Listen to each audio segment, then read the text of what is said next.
était également absent ce jeudi matin à la cérémonie officielle de remise du drapeau national organisée au stade Léopold Sédar Senghor en prélude au départ de la délégation sénégalaise. Le sélectionneur et son staff devront donc revoir leur plan en misant sur de nouvelles options pour tenter d'atteindre l'objectif fixé pour cet Afrobasket, remporter le trophée continental. Donc l'équipe nationale jamono ji nag ñi ngi effectuer les derniers ajustements avant le début de la compétition. Toujours avec le journal Point Actu Sport, ñoom ñi ngi ñëw ba tey sur le mercato de Nicolas Jackson au milieu de l'intérêt de Newcastle. Le Bayern se renseigne sur Jackson, donc équipe bi nga xamante ne moom mooy Bayern Munich ñi ngi renseigné wu sur la situation de Nicolas Jackson, pressenti à rejoindre les Magpies de Newcastle. Donc mu nekk tamit un transfert, un dossier bi nga xamante ne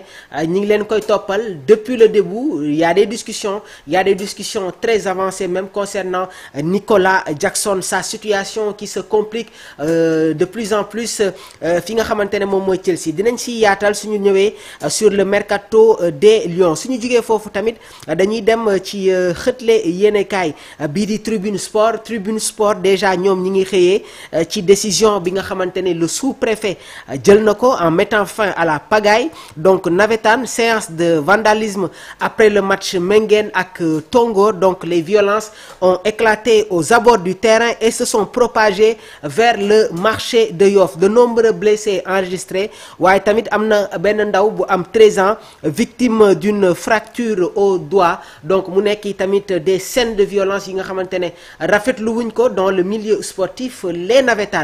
Les navétanes encore une fois ñi ngi continuer di si gis li nga xamante ne moom mooy les violences. te pourtant navétane dafa nekk activité bi nga xamante ne dafay retrouver des quartiers, day permettre aux quartiers ñu am li nga xamante ne moom mooy une cohésion. Donc c'est désolant de voir yenn actes yi nga xamante ne ñi ngi koy remarquer dans le monde du football. ñun ñi yàgg seetaan zone 1 zone 2 zone 3 avec les ASC Xandaalu, ñoom ASC Dames Kusum Jamono, Ngaraaf, Ñaay Cokkeer, Njaacaar. Donc tamit voilà, il faut que ñu toog sur une même table waxtaan, essayer de trouver des solutions pour nawetaan delluwaat fa nga xamante ne foofu la nekkoon. Regardez zone 2 bu voilà zone 2 ay équipe comme Penci, ay Sefane, Mboti Pom, donc Guy Salane, yooyu noonu yëpp nekk nañ ay équipe yi nga xamante ne vraiment durant les vacances war nañ leen gis ñu nekk en activité. Waaye nag violence bi tant que mu ngi continuer, nos autorités nañuy jël seen ay mesures,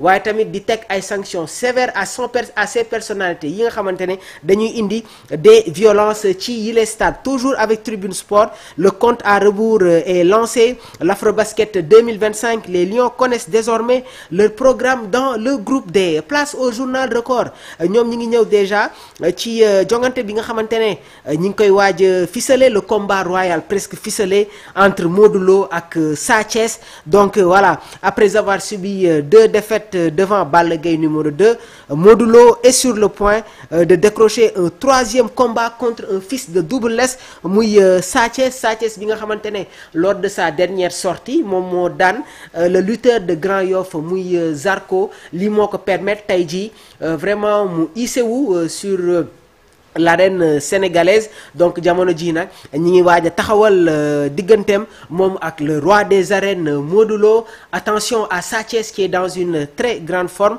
waaye tamit Modou Lo comme ni ko El Hadj Bekay Mbaye di waxee tout le temps moom mooy le génie de l'arène.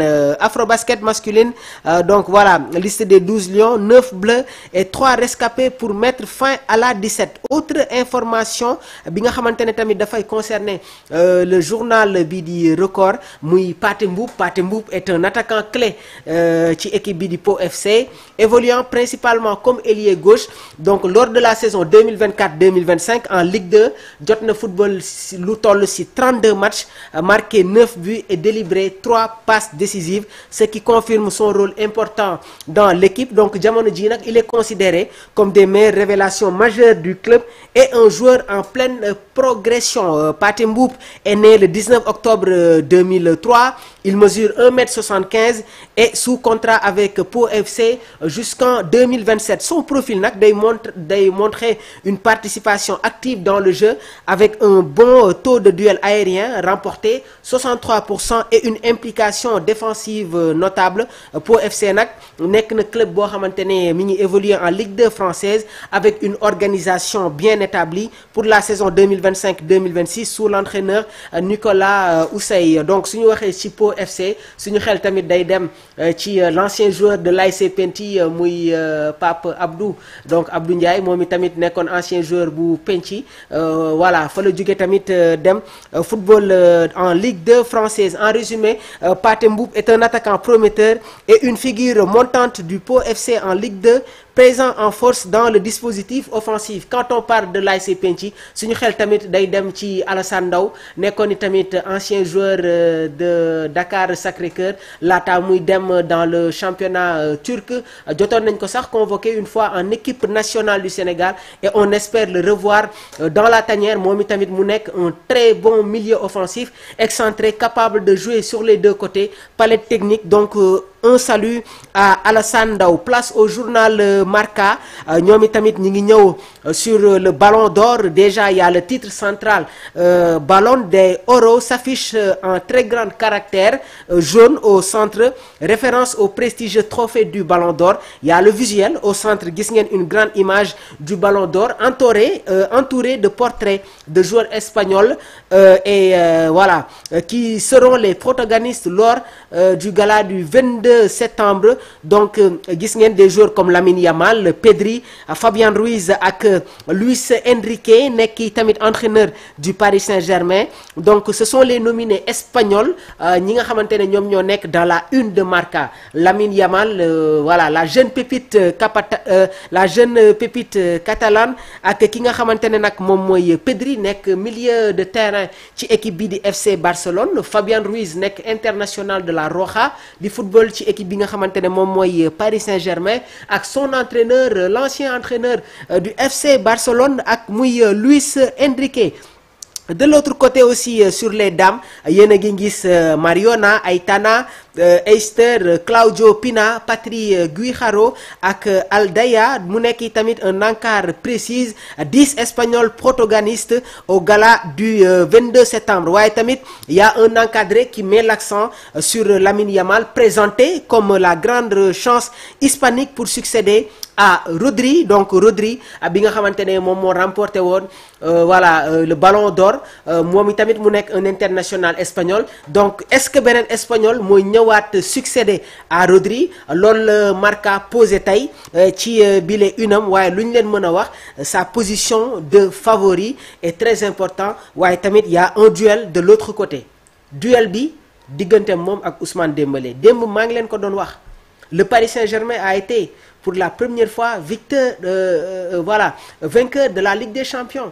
Et Ousmane Dembélé a fait une saison très importante avec le Paris Saint-Germain, remportant plusieurs trophées. Bien vrai qu'il y a eu cette finale perdue sur la Coupe du Monde des clubs face aux Blues de Chelsea. waaye tamit loolu ternirul la saison exceptionnelle bi nga xamante ne Paris Saint-Germain def na ko en Ligue 1 waaye tamit en Ligue des Champions.